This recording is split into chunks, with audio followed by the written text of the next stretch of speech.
Temos também uma informação aqui vinda do Ministério da Saúde dizendo o seguinte: mais de 1/4 dos brasileiros são hipertensos e esse número aumentou nos últimos 15 anos. Por que isso aconteceu? Nós vamos perguntar ao Dr. João Vicente da Silveira Júnior, de Silveira, doutor em cardiologia, médico do Hospital Sírio-Libanês. Doutor João Vicente, muito obrigado aqui por atender a Nova Brasil. Doutor João Vicente, por que será que está aumentando tanto o número de hipertensos no nosso país, hein? Então, Heródoto, a população ela está envelhecendo. Então, e o envelhecimento também, ao envelhecer, as pessoas acabam ficando mais hipotensa. Conforme a nossa idade vai aumentando, aumenta a hipertensão. E com o aumento da população mais idosa, também está aumentando o índice de pacientes hipertensos. E outra questão, Heródoto, é o seguinte, que está aumentando o índice de obesidade, de diabetes, e muitos pacientes, muitas pessoas também estão fumando, e isso aumenta a prevalência dos pacientes hipertensos, porque são fatores de risco que elevam a pressão arterial. Doutor João Vicente, hábitos alimentares e comportamentais também pesam nesse aumento ou não? Pesam muito, principalmente o peso, né? O indivíduo que acaba tendo um aumento da sua circunferência abdominal, ele acaba saindo da sua estatura, do seu peso normal, adquirindo gordura, tecido adiposo, e isso favorece o aumento da pressão arterial. Outra condição muito frequente é o uso de alimentos não funcionais, né? Como carboidratos em excesso, condimentos, enlatados, embutidos. As pessoas que fazem uso desse tipo de alimentação têm muito sal, e o sal aumenta a pressão arterial. Doutor João Vicente, a gente ouve dizer que ela é uma doença silenciosa, não é? Mas eu acho que nós, falando com o povo geral, nós não temos o hábito de ir lá medir a pressão. Às vezes eu passava numa farmácia perto da minha casa e tinha lá uma maquininha para você, punha a moeda lá e botava o braço, não é verdade? Mas nós não temos, eu acho que, eu não sei se ela mede corretamente, eu queria até te perguntar isso. Mas nós também não temos o hábito, né, de ir lá e dizer, vamos ver como é que está a pressão sanguínea. Hoje, Heródoto, principalmente após a pandemia, houve uma normatização dos aparelhos de pressão. Como ficou muito difícil todo mundo procurar o médico para aferir a sua pressão arterial, os aparelhos automáticos, eles cresceram, eles foram muito difundidos em toda a população.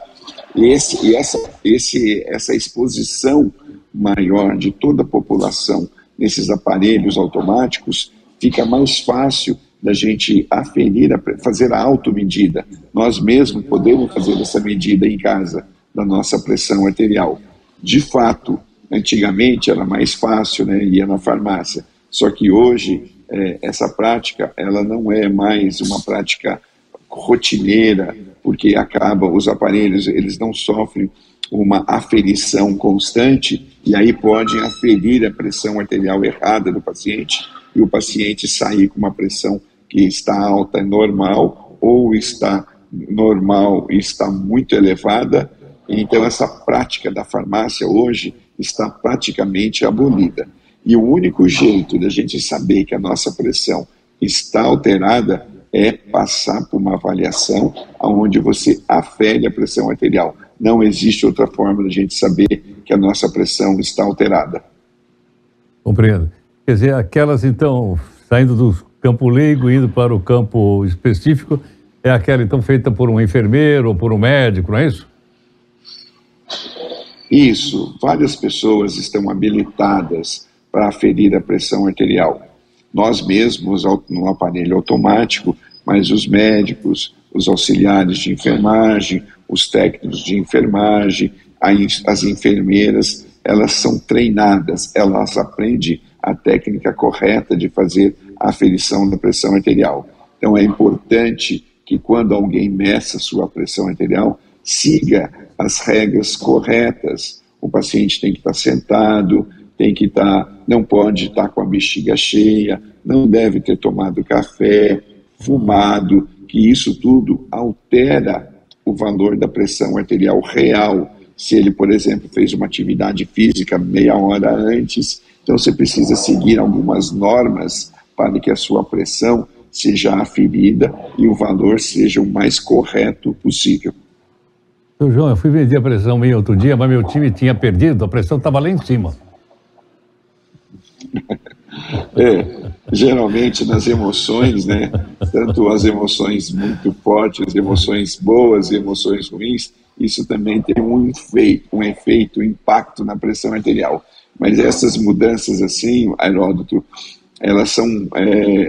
a pressão ela não é linear o tempo todo. Ela aumenta, depois ela diminui durante o dia. O importante é ter uma média nas 24 horas dentro da normalidade. Doutor João Vicente, muito obrigado por sua gentileza em atender aqui a Nova Brasil.